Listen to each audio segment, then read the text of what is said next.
Fun fact of the day, as well as opinion of the day. So, the United States lawmakers have voted to advance a bill that proposes reviewing the U.S. relationship with South Africa due to objections over its foreign policy and potentially imposing sanction on South African officials. Okay, the U.S. House Foreign Affairs Committee voted 34-16 on Tuesday to send the U.S.-South Africa Bilateral Relations Review Act to the full House of Representatives, where it could be a subject to a vote according to a video of the proceedings.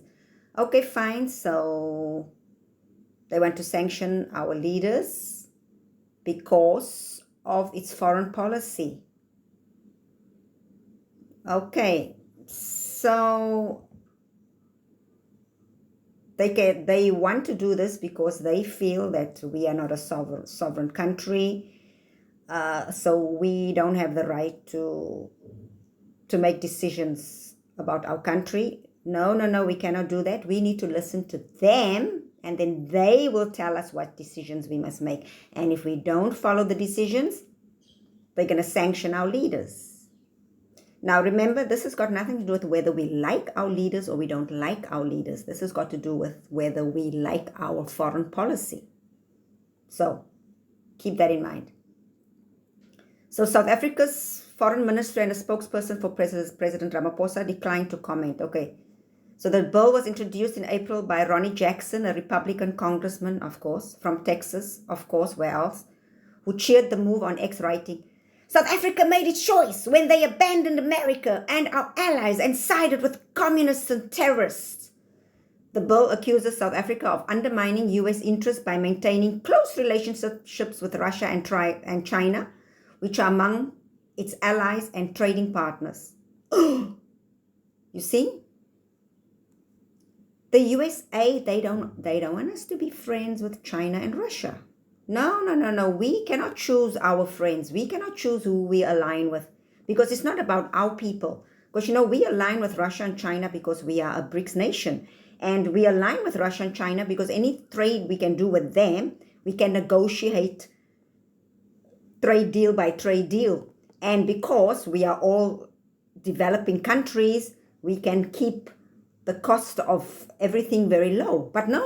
Of course, we cannot do this because, our big daddy, the USA, does not like us to be friends with China and Russia. No. We must be friends with them and we must trade with them according to what they want and at their price. We must just shut up and listen to them.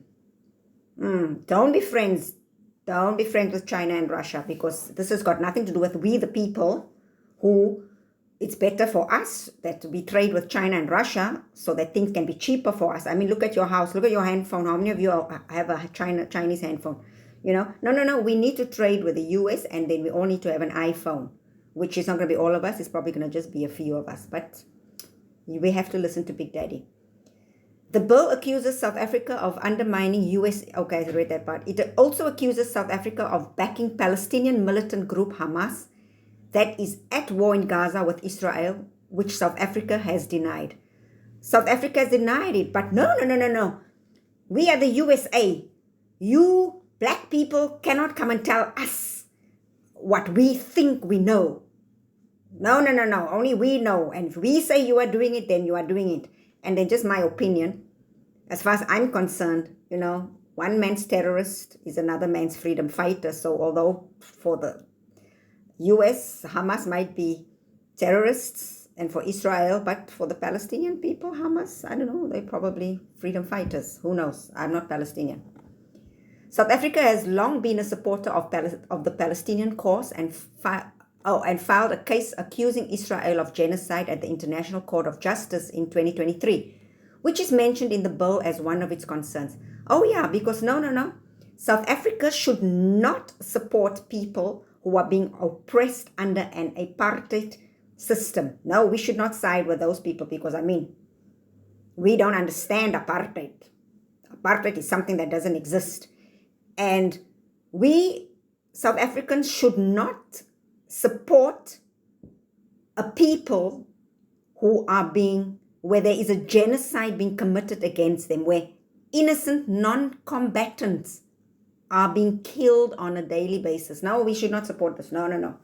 We should put our good feelings and our concern about the humanity and human rights of other people, no, put that away, put that aside, because we need to kowtow to the big daddy in the US.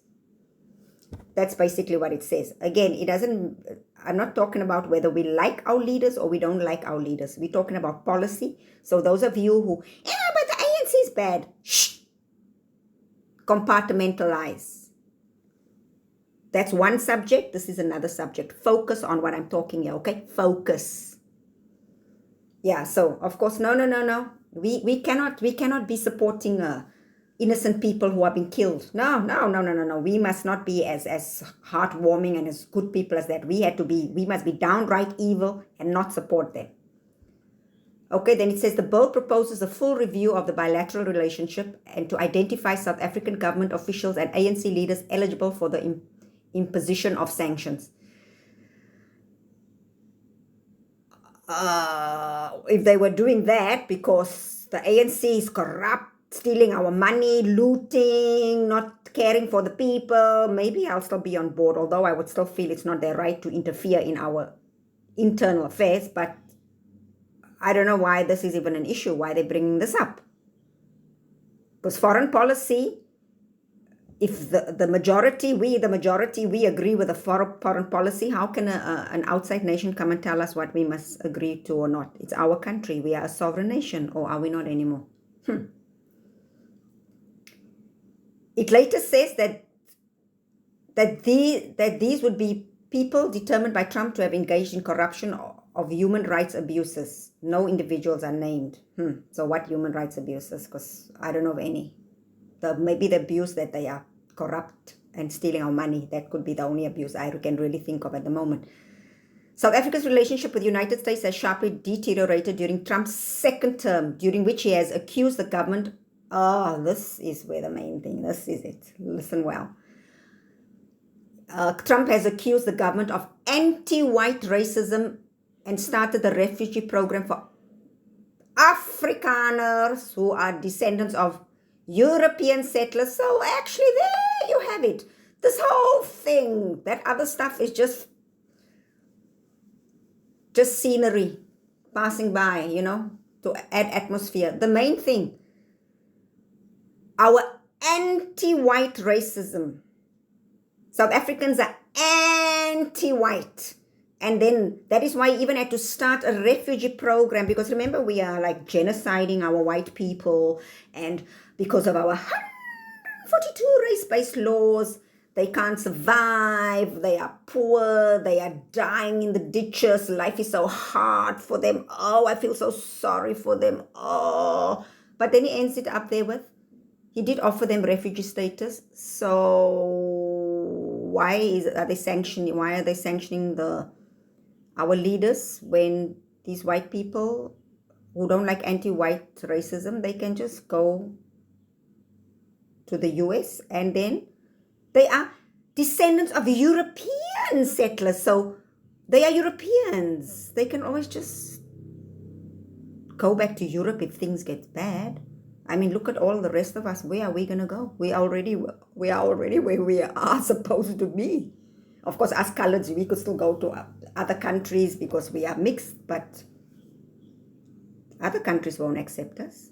They'll tell us to go back to Africa. And the same with the other non-white people in the country. Well, Indians can go back to India. India will accept them. Chinese can go back to China. China will accept them. But, so I don't know. This bill, it just sounds childish, vindictive. And I don't know, it's childish. Because we are a sovereign country, you cannot tell us what to do. And people have options.